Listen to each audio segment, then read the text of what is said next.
सुबह के राम राम बोलो, जय साईं राम। आप सबका हार्दिक अभिनंदन करता हूँ और साईं बाबा को नमन करता हूँ। मित्रों, आज साईं बाबा का दिन है तो मैंने सोचा कि कुछ आध्यात्मिक बातें आप लोगों से करें। जब अध्यात्म की बात आती है, अध्यात्म भी एक तरह की दौलत है, एक तरह की निधि है। आध्यात्मिक उपलब्धि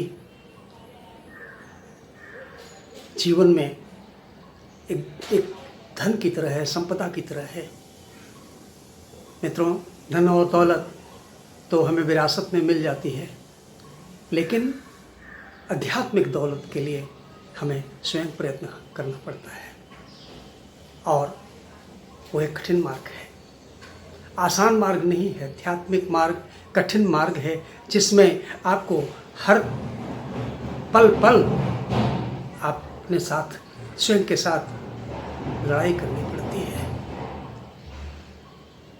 मित्रों, जिस तरह से जमीन के अंतस्थल में जब खुदाई करते हुए हम अंदर जाते हैं तो धूल मिट्टी मिलती है, फिर कीचड़ मिलता है, कंकड़ पत्थर मिलते हैं, रेत मिलती है, तब जाकर के कहीं स्वच्छ सरोवर, अंदर निर्मल जल मिलता है जो पेय होता है, पोटेबल वाटर। तो आज के इस आध्यात्मिक सत्संग में मैं आपको एक अपनी रचना सुनाऊंगा, गहराई। गहराई दैट मीन्स डेप्थनेस इन सेल्फ।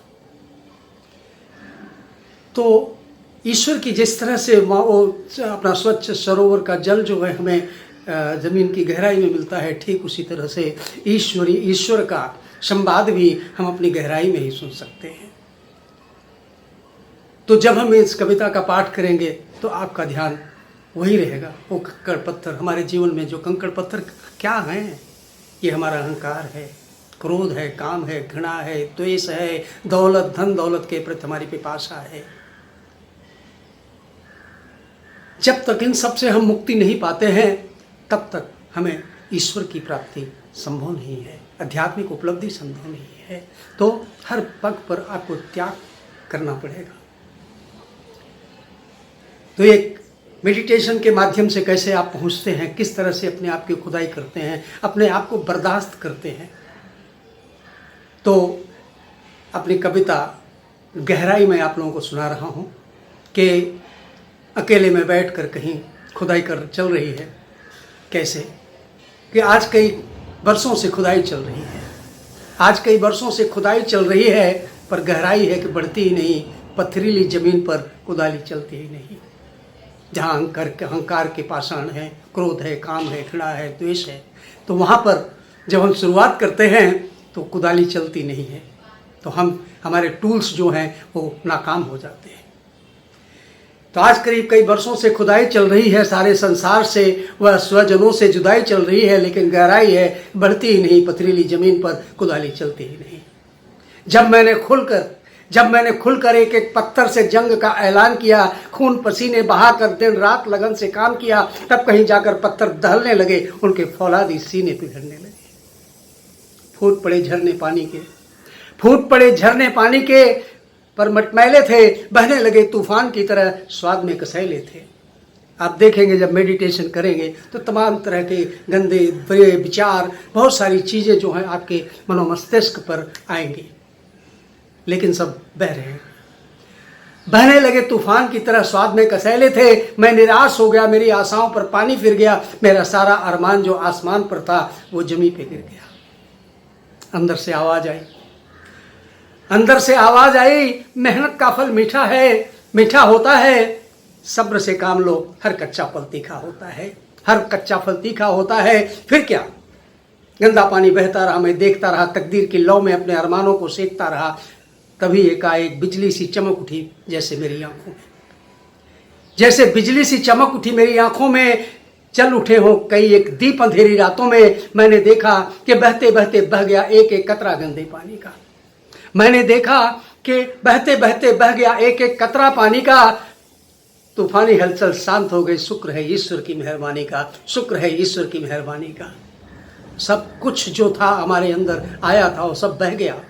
फिर वो प्रकाश का सामियाना, एक प्रकाश पुंज।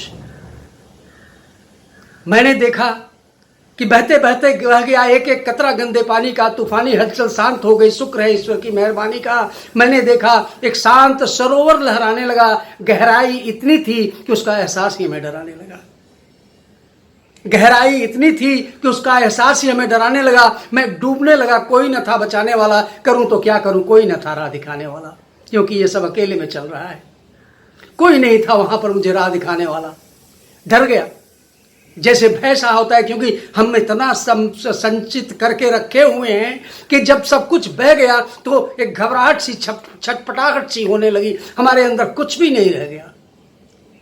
मैं डूबने लगा, कोई न था बचाने वाला, करूं तो क्या करूं, कोई न था राह दिखाने वाला। तभी एक अनजानी आवाज ने हमें चौंका दिया, तभी एक अनजानी आवाज ने हमें चौंका दिया। डूबते के हाथों में जैसे किसी ने तिनका दिया, कहा घबराओ नहीं वत्स, घबराओ नहीं वत्स, अब मैं आ गया हूं तुम्हारी सरोवरी गहराई में, अब मैं समा गया हूं, मेरी विशाल बाहों का अब सहारा है तुम्हें। तुम्हारी गहराई ने ही आज पुकारा है हमें, तुम्हारी गहराई ने ही आज पुकारा है हमें। So you have to create that kind of depthness in yourself.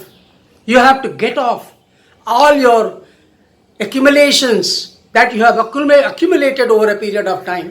जो भी आपने संचित किया हुआ है, तो उनको खोना पड़ेगा, तब आप उनकी आवाज़ को सुन सकोगे, उनके मार्गदर्शन को प्राप्त कर सकोगे।